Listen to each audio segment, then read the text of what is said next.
6 o'clock? Yeah, I think we're gonna go ahead and start our monthly conservation conversations. For everybody on Facebook, I'm so sorry. I know that you can't see this right now, but we're gonna try to get a recorded version to you, recorded version up on Facebook as quickly as possible. So sorry about that.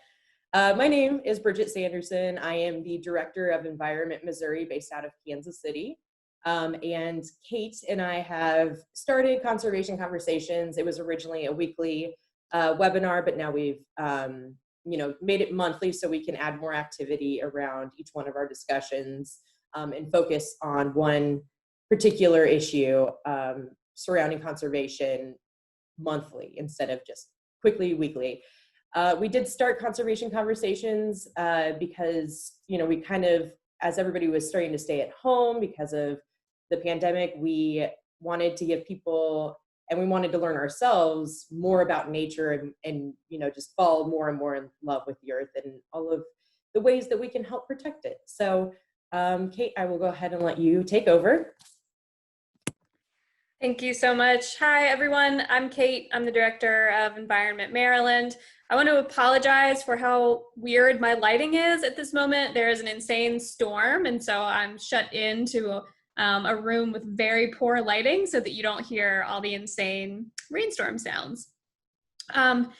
Like Bridget said, we have been doing conservation conversations for months now, which is crazy to think about. And our guest tonight is I'm really excited about. Michaela actually is a Oceans Associate with Environment America. To give you a little info about Michaela, she grew up on the coast of New Hampshire, where she spent the summers of her childhood swimming, sailing, surfing, and diving. For several summers during high school and college, Michaela worked as an oceanfront lifeguard, and she saw whales breach, seals swim, and storefronts move over the salt marsh and onto the Atlantic, which solidified her love for the ocean and convinced her to pursue a career in ocean conservation. So today, she works as an Oceans Associate with us, Environment America, and she organizes to win concrete policy changes that help protect our oceans and all the animals that they hold. As one of her primary campaigns, which I think you'll hear more about tonight, she works to save the endangered North Atlantic right whale. And throughout her presentation, she's going to share the history of right whales, explain the trajectory of our relationship to that species, and how that shows that while we still have much work to do, we're making a lot of progress toward a greener and healthier world. So, Michaela, thank you so much for being here, and I'm going to turn it over to you.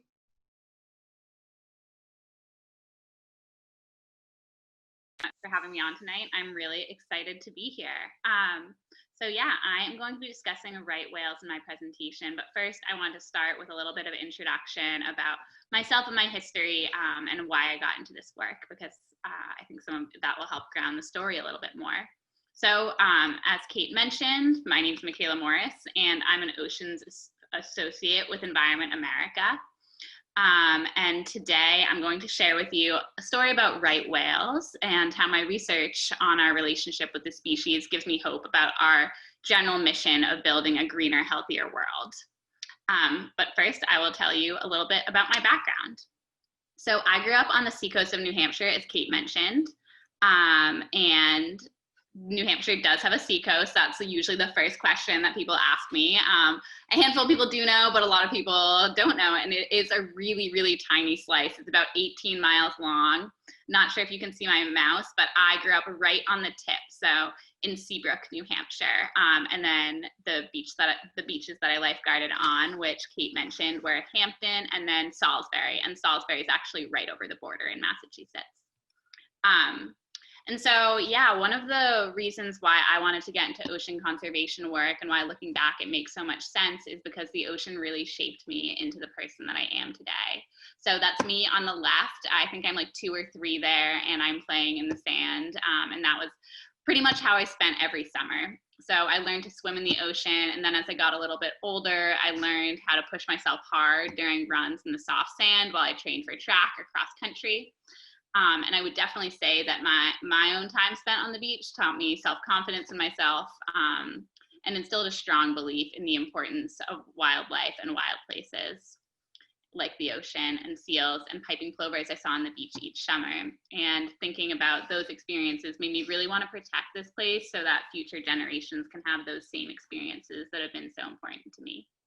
Then this photo on the left is me during the summer before my senior year of college. So I lifeguarded on Salisbury that summer, as I had done for many summers before. And that was kind of a point in my life when I really did not know what I wanted to do. And as a beach lifeguard, the days are long with not many distractions. So there is a lot of time to think. And being a rising senior in college, I thought a lot about what I was going to do post-graduation. So that summer, another thing that was going on was a lot of seals started to wash ashore. And it was really, really heartbreaking. Having grown up in the area, I knew that this was not normal. So there were these cute little harbor seals. We have harbor seals and gray seals off the coast of New Hampshire in the Gulf of Maine. And most of them were not healthy when they were washing ashore. Some were really sluggish and tired, not able to move, and a lot of them actually were dead. So I was on post one day when one of these seals washed ashore on my beach. So I radioed it in, as we're supposed to do, and my team of supervisors sent out a marine mammal rescuer. And that is a team, it's part of the Marine Mammal Stranding Network, which is funded by our government, which responds to these types of strandings to research the animals. And when she came out, we got to talking, and I asked her why all these seals were washing ashore.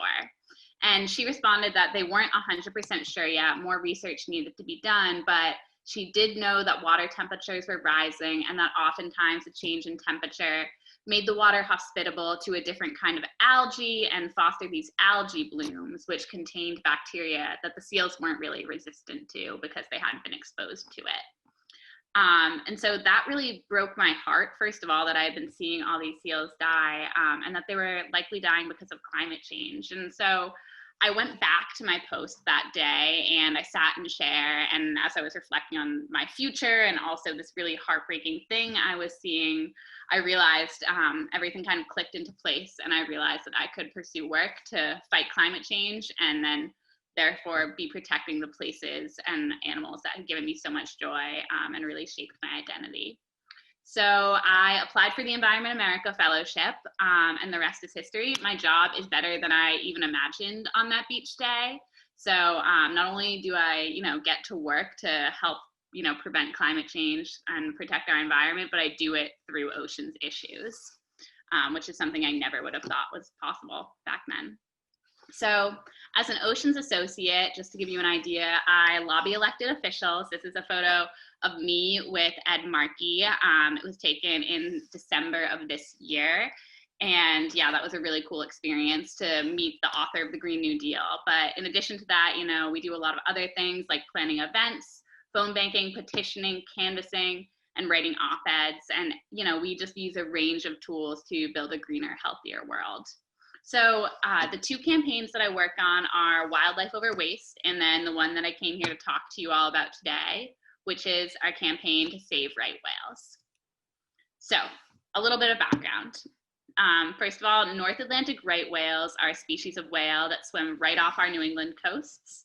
Well, off the entire Atlantic coast, actually. So for the primary part of the year, for most of the year, they swim in the Gulf of Maine and up through the Gulf of St. Lawrence in Canada. But then some of the females every winter migrate southward to their calving grounds called right whale nurseries, which I think is one of the best names ever, off the coast of Florida and Georgia.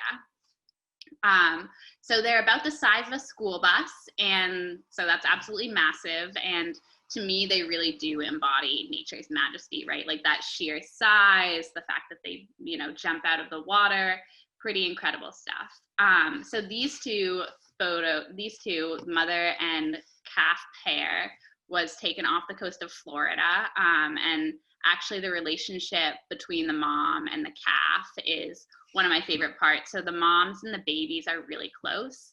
They're known to swim together for about a year. And the mother actually uses different tones with her calf than she does with other whales. They're a lot quieter, and scientists describe these tones as whispering. Unfortunately, today, our North Atlantic right whales risk extinction. Scientists estimate that only 400 are left in our oceans. And and we know that entanglements in fishing equipment and vessel strikes, vessels being boats, anything from a smaller boat to a large commercial ship, serve as the two primary sources of right whale deaths. The good news is that we know there are solutions out there. So solutions include closing habitats to fishing, so therefore risking the number of vertical line in the water that the whales have to navigate, mandating that vessels slow down when near right whales, and developing ropeless fishing technology. So when I came on board as an Oceans associate, my staff director explained to me that one of my core responsibilities is to build expertise on the policy initiatives in my campaigns. I was an English major in college. I did not have marine biology background. I had a real love for the ocean, a real want to make change in the world, and a solid set of writing skills. But as far as policy background and knowledge of the right whale species, I did not have much. So I figured a good place to start was to really build a solid understanding of the history of right whales. So I dove into research. I began my work to learn more about right whales, knowing that right whales very much still are in critical danger of extinction. But as I traveled down this path, I found an unexpected ray of hope through the things that I learned. When I took a global view after doing a lot of research, compiling information, I realized that our journey with right whales, from hunting them in the days of whaling to actively trying to save them, does show progress toward a greener, healthier world, and we are taking steps. So today, I'm going to share 3 stories at different points in our history with right whales that I think demonstrate our steps toward a more harmonious relationship between humanity and wildlife and wild places. So we are going to start at the beginning with whaling. In the United States, New Bedford, Massachusetts operated as the primary whaling port. The golden age of whaling was, started in the 17th century up through the mid-19th century. And during this time period, men set out on voyages from New Bedford and from a couple other port cities that ranged from 6 months to 3 to 4 years in pursuit of whales. So incredibly long time at sea. They ate, hardtack and not a lot of options in terms of food out there. And so as far as what their experiences looked like. So when they were hunting for whales, one whaler would watch from the crow's nest of the ship. And then when he saw a whale, hopefully a right whale, he'd shout, "Thar she blows," and the men dispatched another smaller boat. They chased the whales with harpoons. Now, the reason I said that they would hope it was a right whale is because whalers really did seek out North Atlantic right whales specifically. Right whales actually earned their name during the days of whaling because they were considered the right whale to kill. They move really slowly and they float when they're killed because they have a high blubber content. And the high blubber content was also known to be very profitable because they would boil that down into oil. I will spare you the bloody details, but ultimately, as this photo depicts, whalers tied the whale's body to the side of the main ship once they caught the whale, and then sliced off the flesh and meat and boiled the blubber into oil. When I was doing this research, I was really struck by the violent words that whalers used to describe the whales and their relationship with them. So the words slice and boil and harpoon are really aggressive. And I realized that kind of language fits into the larger culture of the time, which was a view of nature as a space to be conquered. So fast forward a few decades to the city of London in 1937. 9 different countries, including the United States, gathered to talk about whaling. For the last decade, conservationists and whalers alike spelled out the same message. Our whale stocks were falling, and we must do something about it. Now, I can't say that Americans came to London and were at this table because they realized what they were doing was wrong, and they wanted to, have a better relationship with nature and with right whales. Rather, the end of whaling started in the second half of the 19th century, and it really does relate more to economics. Petroleum became a much cheaper, more efficient source of oil, and the expensive skilled labor and the ships needed for whaling grew too expensive, So American businessmen invested their dollars elsewhere in other domestic industries like the railroads. But whaling did decrease dramatically in the US by the 20th century, and in 1937 they were at the table for this conversation. So that conversation ended in a good spot for right whales. In June of that year, 1937, each country signed an agreement called the International Agreement for the Regulation of Whaling, which, among many other things, prohibited the commercial hunting of North Atlantic right whales. So you can see on this slide, this is the exact language and all the countries that signed onto this agreement, and then Article 4, which actively protects right whales. So that, was a really big step, because 100 years earlier, you have sailors crossing their fingers to try and find these right whales so they can kill them. And then here you have high up and powerful people saying we can't do this anymore. And I can't say that it was because of a recognition that what they were doing was hurtful to the species, but it does show that there's this changing understanding of humans' relationship to nature. So instead of viewing the ocean as a space with endless bounty to conquer, the culture does seem to swing towards an understanding that we must consider the impact of human activity on natural spaces. So as of June of 1937, right whales could no longer legally be hunted by United States whalers, which was a major step forward. So now we're going to fast forward one last time to 2020, this year. North Atlantic right whales do remain at a critical point in their survival.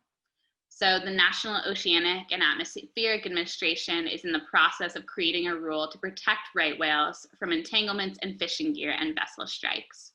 In the interim period between 1937 and 2010, the right whale stocks did rebound slowly. So I think in 1990, scientists estimated that there were about 290 left. And then by 2010, they had peaked at about 500. Unfortunately, in the last decade or so, numbers have been falling again, and it is almost entirely because of these vessel strikes and fishing equipment entanglements. So the good news is that our policy to stop hunting them did a lot to bring back the species. The bad news is that the stocks are falling again and we have to act. So we really want the rule that Noaa publishes to be as strong as possible. And we think that the best way to ensure this is to get the public to show Noaa that they care about right whales. So we came up with a campaign strategy when I came on staff. We thought that we needed to start educating and mobilizing the public. We also knew that this issue, because it involved fishing equipment entanglements, could be a little bit thorny. So we decided to host a series of art shows across New England with a much, softer touch, very inclusive. And we had our first art show at Tandem Bakery and Coffee in Portland, Maine in early February of 2020, pre-pandemic. So one of our last in-person events. We filled the bakery with Maine residents who wanted to learn more about the right whale. We had tons of amazing artwork, so you can see some of it in these slides here. We partner with Outlaw Ocean awareness programs, and they every year have a youth art competition. So I think it was in 2019 or 2018 that they had their art competition centered around artwork for the right whale. So some really amazing pieces. We also partner with some local artists to paint images of right whales. So there was a lot of different ways that we engaged with the community. We also got to eat some really, really great pastries. So if you ever find yourself up in Portland, Maine, I very much recommend Tandem. And we got some good media coverage to build awareness on the issues. So that's what I have on the right side of this slide. We were covered by the local, I think, Maine News Center outlet. So they had a little TV feature on us, and then they also posted to their social media page and to their website. The structure of the show was that we had artwork, and then we also heard from right whale experts on their work to save whales, including Emily Green from Conservation Law Foundation, an attorney involved in some litigation to protect right whales, and a New England aquarium expert. Our New England Aquarium expert was Amy Warren, a right whale researcher at the New England Aquarium. Prior to joining the New England Aquarium team, Amy worked as a right whale aerial observer. This is a really cool job. It means that she, alongside of a team of researchers, boarded small planes to track right whales from the skies. The National Atmospheric and Oceanic Administration partners with State and Fish Wildlife Services to conduct the research. So they go up in the planes, they have their notebooks, they take photos of the whales, they fly around to find out where they are and to make sure that they're all pretty healthy. So here's one such researcher in a research vessel above the water. One of the cool things that these folks do is they seek out new calves that have been born, and then they document them and take photos. And so the New England Aquarium has a really great resource where you can look at all of our right whales that we've documented. A lot of them have names, and then track their health over a period of 20, 30, even 40 in some case years. So in January of this year, just before we hosted our right whale art show, an aerial observer team spotted a calf and a mom pair off the coast of Georgia. Now, this should be a cause for celebration because every right whale birth means that we're adding more to the population. But unfortunately, this time, the calf was already injured with wounds that looked consistent with the propeller of a boat's motor, which was really heartbreaking again. So a team of scientists and researchers were sad, but they also sprung into action. They searched for the injured calf by air and by ocean on 3 separate days. And then on January 16th, a week after they'd originally spotted the whale, the crew found the mom and the calf. A vet was able to assess the injury, and from a boat, a team administered an antibiotic to the baby. So on the next slide, I'm going to show a brief video, hopefully it works, of the rescue mission.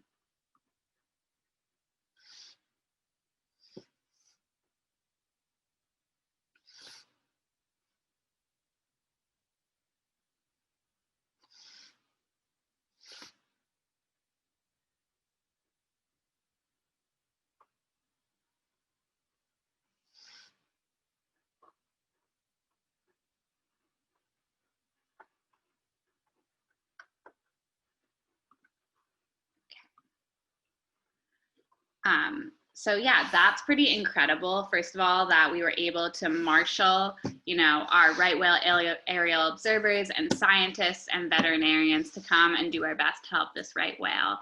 So that really, to me, shows how far we've come, both technologically and in terms of collaboration and in terms of our relationship with the species. So the current status of this baby whale is not known. We haven't seen it in quite a while, in several months. And the fact that the injury was inflicted by humans does show how much work we still have left to do. And it's true that today right whales do remain at extremely high risk. In the last 3 years alone, over 30 right whales have died. And this is especially tragic since scientists estimate that we can really only afford to lose 1 right whale per year to prevent extinction. These solutions prove challenging to implement.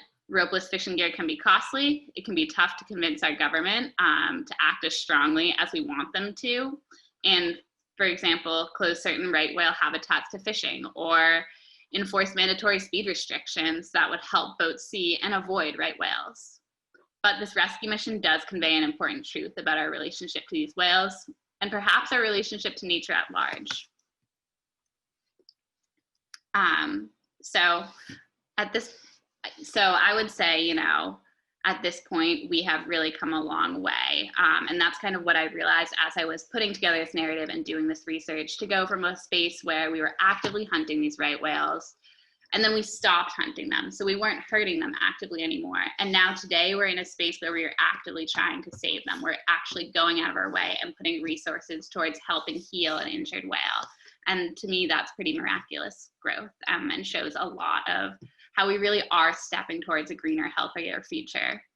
I did want to pause quickly to talk about some of the tools that we have to save right whales. because I know that sometimes once you talk about a right whale being injured and how there are not many left, that it can be a little hard to remain hopeful. But I think that we really do have some great policy initiatives that are in the works right now to do our best to keep the species on our planet. So we have the Save Right Whales Act, and this is a bill that's currently in Congress, and it would devote $5 million per year over the course of 10 years to the development of ropeless fishing technology. And one of the ways that you can support this effort is to write to your senator and ask them to co-sponsor the bill, or your representatives. It's in both the Senate and the House. Then we have the Noaa rulemaking process, which I alluded to earlier. But basically, the National Oceanic and Atmospheric Administration will propose a rule by spring of 2021, which is aimed at protecting the right whale from extinction. And there are certain measures that we really think it should include in order to maximize protection. So I've listed them here, but it's closing certain habitats to fishing when right whales are in town, reducing the amount of vertical line in the water, and better monitoring right whale populations. And one of the ways that you can support this effort is to submit a comment advocating for these protections. We can update you when the comment period opens. So in summation, I hope that you guys got as much out of this as I have. I tried to kind of summarize what I've learned over the course of my year in this role. But basically, in the last 2 centuries, we've gone from whaling. So these photos on the left where American whalers specifically targeted right whales. That image at the top is actually whalers having gone out and killed a right whale and lashed it to the side of their ship. And then right below, you see this is called the whale. I think it was called a whaling gun. So slightly updated technology other than a harpoon that they used to hunt right whales. And then we moved to the 1937 policy move, which was passing a policy measure to help keep right whales alive.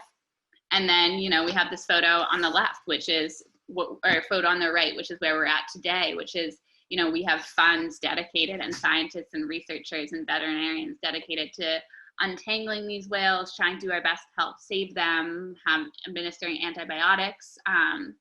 And that to me is really incredible. So when I zoom out and think about how far we've come, I'm pretty inspired, despite that there are challenges to winning policy. So the path really hasn't been linear, and you know, at some points we are pushed in the right direction, not by choice and rather by necessity. But when we do see how far we've come, we know that we have the tools that we need and the ability to keep these animals safe. So that is everything that I have for you all tonight. I would love to hear questions. This is a photo of a right whale breaching, which is one of their behaviors that they'll do. It's not really known why, but people think it might be to be playful. So yeah, if anyone has any questions, feel free to chat them in. Thank you so much, Michaela. I learned a ton from that, not the least of which is that I had no idea that's where right whales' names came from. Yeah, it's pretty crazy. That's the right whale. That's wild. Man. And I can say, I know just Bridget and I have talked about in some of the work that we've done, I totally recognize this rabbit hole you go down when you find an issue that you care about, that maybe you never learned about before, and you're like, okay, I'm gonna spend all my time knowing everything about right whales. So I really appreciate you bringing that to us. So to the guests, again, I don't think we were able to stream on Facebook, so we'll probably have fewer questions than we normally do, but for anyone here, please feel free to put in the chat your questions. I have a couple just to start us off. One is, can you tell us a little bit more about kind of what Noaa is, and when we think about these updated standards that they're deciding on, I guess I'm thinking through kind of this shift like you're talking about in kind of exploitation to protection. Do you know kind of, I mean, can you tell us kind of a little bit about Noaa and what they do and what their role is in all this? Yeah, absolutely. So the National Oceanic and Atmospheric Administration is part of the executive branch of the government, and they are charged with overseeing the ocean. So that includes marine mammals, that includes fishery management. And so it's a really big task that they're assigned. And so the secretary, I believe, has the capacity to create rules to better protect our ocean ecosystems. And so the right whale rule would fall under that capacity. And so that is who we're looking to as a decision maker here. And so one of the things, as we are a democracy, they really do try and make it a collaborative process in deciding what this rule should look like. So in the process, last summer, they began with a series of informal public hearings about right whales across New England. So not sure how many of our participants are from New England, but they had hearings, you know, in New Bedford and Gloucester, and then all the way up to Portland, Maine. And then the next process they moved into, the second step, was gathering public comments on a proposed, or a first public comment period. And then they're currently reviewing those, and then they're going to propose a rule, and then they'll open the proposed rule to public comments again. So that's kind of the role that they play, is they write the policy and come up with the policy to protect our ocean. So similar to Congress, they can create these policy measures, but unlike Congress, it doesn't go through that sort of legislative process. It's an administrative action. Okay, yeah, that makes a lot of sense. Thank you. I have one more question, and then I'll let Bridget take it from there. I know she has some too. You've mentioned a lot about New England and the right whales there, and correct me if I'm wrong, it sounds like the newer calf was found off the coast of Georgia. That's a pretty big span. Can you tell us some about right whales migratory patterns and sort of where we find them, and what are some of the most critical places that we need to be focused on protecting right whales? Yeah, absolutely. So for the most part, right whales will stay up in, you know, the New England, lower Canada area. That's their typical, that's where they spend their summers, springs, and falls. And then each winter, breeding mothers will migrate southward to warmer waters, so off the coast of Florida and Georgia. And so when we think about protective measures, you know, protecting the whole migration path is really important, especially because the more vulnerable of those species will be traveling up the coast, and then will be spending their time down south too, right? Like, we want to make sure we're doing a really, really great job of protecting the newest babies, and then also the mothers who have the capacity to replenish our population. So I think the whole migration path is really important. When we think about like the specific threats that the right whales face, most right whales do die from entanglement in fishing gear, and a lot of that gear happens to be concentrated up in New England. So I think that's why we focus a lot of our efforts up there. I think also there's a really big population of right whales up in New England, off of the Cape Cod, up through the Gulf of Maine. So that's another reason why we focus our efforts there, just because there's shipping traffic that go through right whale habitat. So that seems to be where they congregate the most. So we do have a question from Roberta. She was asking, does the motor noise of the big ships affect the hearing and direction guides of the whales? Yeah, so that's a really great question. So when we think about right whale threats, the two that I did mention are entanglements and vessel strikes, but noise pollution is really important too.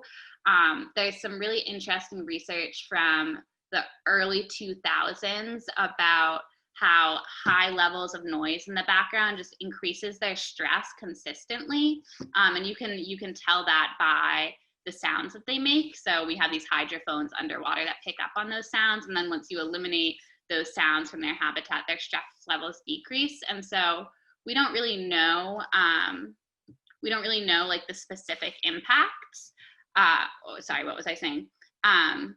Yeah, so we don't really know the specific impacts of the sound, but generally we agree that like higher stress tends to have health impacts, and it's really important that, you know, especially mother's whales feel like as strong as they can to make sure that they're healthy and can give birth. I have a couple questions. So I was curious, and I may have missed this, but the bill that you were talking about, the no more hunting for right whale bill, I forget what the name is. Yes. I saw that there was like a few countries that were involved in that. I'm just curious, and I don't know if you know much about maritime law, if like this is even legal or we would already know about this, but do we know if any other countries may be coming in and hunting them still, if they're not a part of that legislation? I'm just kind of curious. Yeah, so that's a really great question. So I actually just finished reading a book called The Outlaw Ocean, which was really great, by Ian Urbina, if anyone's interested in some great ocean reads. But I did learn a lot about maritime, well, not a lot, but, you know, a working knowledge about maritime law. And so basically, so there were 9 countries that signed that original document that banned the hunting of right whales. And then the International Whaling Commission was established in 1946, which had more countries on it. I want to say a few dozen, but the specific number I would have to look at. And then I think in the late 1970s, there was a moratorium on all whaling, except for research purposes. And so today we really don't have any legal, modern, sanctioned whaling. There are some countries that have found some loopholes in that, saying that they're whaling for research purposes, but for the most part, whaling has stopped in our international waters, at least legally. So right whales are, for the most part, that is not a big threat for them anymore. But yeah, that's really interesting. One of the things I learned about right whales too is that as we depleted our numbers of whales closer into our shore, we went to international waters, and other folks did the same. So at a point in time, it wasn't just American whalers who were searching for right whales. That's fascinating. I was curious because you were discussing the mom calf, whose name I'm totally forgetting right now, the mom and then the calf, and how they were searching for the calf. I'm curious if there are any tagging efforts, or if that seems dangerous for the whales. Yeah, so that has come up a couple of times, and the issue that we run into with tagging right whales is it's hard to get the tag to stay on them without having it cause them pain or be dangerous in some way. So we haven't, there have been, we don't have those kinds of efforts. The way that we do track is through photography and these aerial surveys. That makes sense. I'm thinking about what you said at the beginning, that they're the size of a school bus, and how difficult it must be to track a school bus without causing any pain. Yes. So we have a fun question in the chat from April, an animal behavior question. In your opinion, what is the funniest or goofiest thing that right whales do? Oh, yeah, that's a really fun question. I think one of my favorite parts of their behavior is they engage in this behavior called lob tailing, which just sounds like so ridiculous within itself. And they will just like slap their tails on the water for no apparent reason other than just like they're being playful. So they lob tail, and then they also flipper, which is when they like roll back and forth and slap their flippers on the surface of the water. And again, it's like not to scare off predators or anything. Scientists, I don't think there's any research on that. It's them communicating. It seems that it might just be a behavior that they do for fun. That's precious. And we had a shark researcher on who showed us a video and said the shark is either dancing or coughing up a hairball. So it totally tracks that would be true here too. And I think that that's such a great question and such a great answer, because again, it helps me, and I think it helps us move towards this place of really understanding that there has to be such empathy and love for these species, because they all have these very unique personalities and quirks. So Michaela, thank you so much for being here. There's one question that we always ask. We try to save it to the end, and I'm going to make it a little bigger for you than normal because of some of the things you've talked about. The question that we always ask is, you know, everyone who's on here cares about these issues. That's why they're taking their evening to come learn. What are, you know, the top couple things that the audience can take from this and go out into their lives and do right now to help be a part of the solution? Yeah, that is a really fantastic question. So I think one of the biggest things that right whales are up against, you know, we've talked about the specific things, but one of the biggest things is that a lot of people don't know what right whales are and that they're endangered. So I spent my whole life growing up in New England by the ocean and not far from where right whales habitats are, and I didn't even know. So I think like anything you can do to continue to build that buzz about right whales is really important. So sharing on social media, like talking to your friends about them, which sounds kind of funny, but actually people love talking about whales, I found. So that's one piece. As far as like specific tangible things, moving forward, we're really going to be looking to getting some public engagement on this issue. So we can be in touch about, you know, when to submit a public comment. If we're having lobby meetings centered on the Save Right Whales Act, it's always great to bring concerned citizens to those meetings because that gives like extra narrative and extra fabric and texture to the story. And also just calling your senators about Save Right Whales too, or that bill, and representatives is another great thing, and ask them to co-sponsor. So I'd say those are 3 things. Hopefully that wasn't too much.